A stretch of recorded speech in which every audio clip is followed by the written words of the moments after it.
kham hak san na to khazel ing it bang lo mi ka hi zong mo ka to pa o na mai hong sel ken mo nang to hong om khom de na pasian ka hi hong ching khyang nge ke nge ka ta ke lo akwa mong tuan na hiam na pasian hiam om mi kamu lo hang a khu to hong len gi ge ka ba chang ang sung hong pom mi na atha khom phok sak se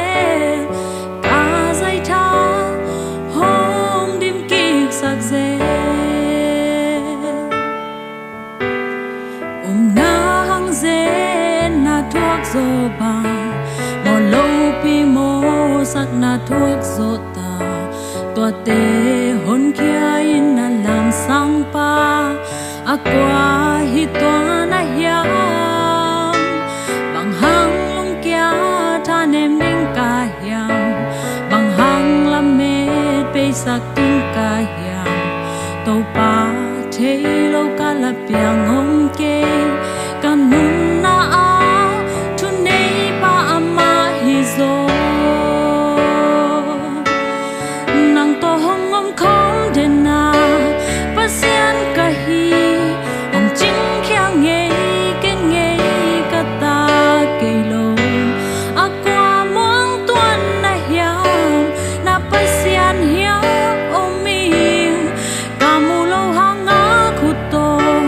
hong len gi ge ka ba chang ang sung hong pom mi na atha khong phok sak se ka zai tha hong dim kik sak se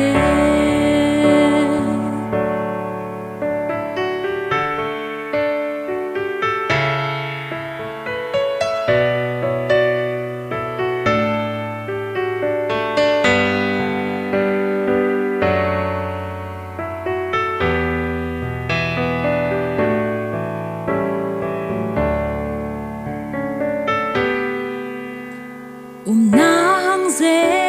na thuốc zo bang mo lo pi mo sang na thuốc zo ta tua te hon kia na lam sang pa akwa hi tua na hiam bang hang lung kia tha nem ning ka hiam bang hang lam me be sak